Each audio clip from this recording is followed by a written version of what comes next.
Jadi kalau ditanya berapa hukum nun sukun atau tanwin ketika bertemu dengan huruf hijaiyah, jawabannya ada 4. Yang pertama al-idharu, yang kedua al-idghamu, yang ketiga al-iqlabu, yang keempat adalah al-ikhfa'u.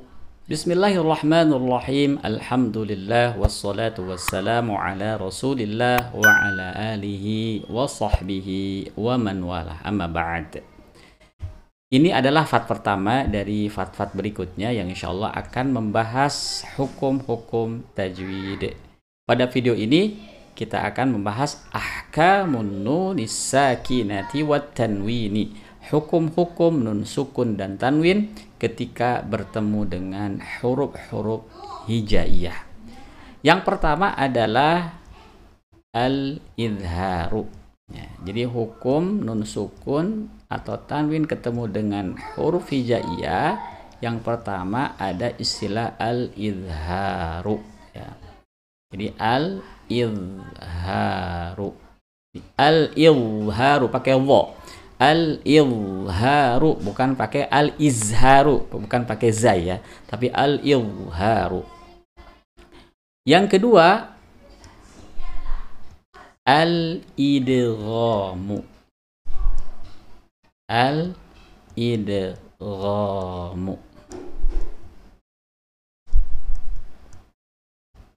Yang ketiga al-iqlabu ya. Al-iqlabu.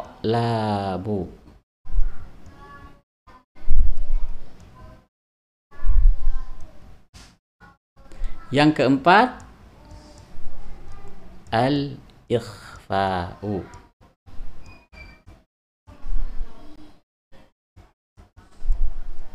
Al-ikhfa'u. Jadi kalau ditanya berapa hukum nun sukun atau tanwin ketika bertemu dengan huruf hijaiyah, jawabannya ada 4. Yang pertama al-idharu, yang kedua al-idghamu, yang ketiga al-iqlabu, yang keempat adalah al-ikhfa'u. Ya, al-ikhfa'u. Kita akan bahas satu persatu.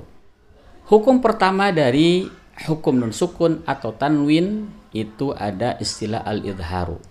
Al-idharu artinya jelas. Ya, jelas. Hurufnya ada berapa? Hurufnya ada 6. Nah, yang pertama ada al-hamzatu, yang kedua al-ha'u, yang ketiga al-ainu, yang keempat al-ha'u, yang kelima al-ghainu, yang keenam al-kha'u. Jadi kalau ditanya berapa huruf idhar, itu ada 6. Ya, yang pertama adalah hamzah, ha, ain, ha, ghain, kha. Ya. Aha, aha, gho, aha, aha, gho. Lalu apa yang dimaksud dengan idhar dalam hukum tajwid? Perhatikan ke sini, nun sukun. Nah, ini nun sukun namanya, atau tanwin. Bisa tanwin fathah, bisa tanwin dhammah, bisa tanwin kasroh. Ya. Kemudian bertemu dengan salah satu huruf idhar yang 6. Jadi huruf idhar yang 6 ini termasuk huruf halqi. Jadi huruf-huruf yang keluar dari tenggorokan. Hamzah dari pangkat tenggorokan, ain ha dari tengah tenggorokan, ghain kha dari ujung tenggorokan.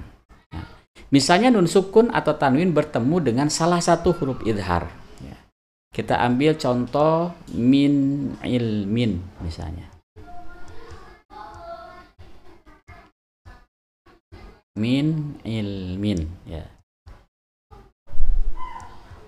Perhatikan di sini nun sukun ketemu dengan ain ya. Nun sukun ketemu dengan ain. Nah, nun sukun ketemu dengan ain.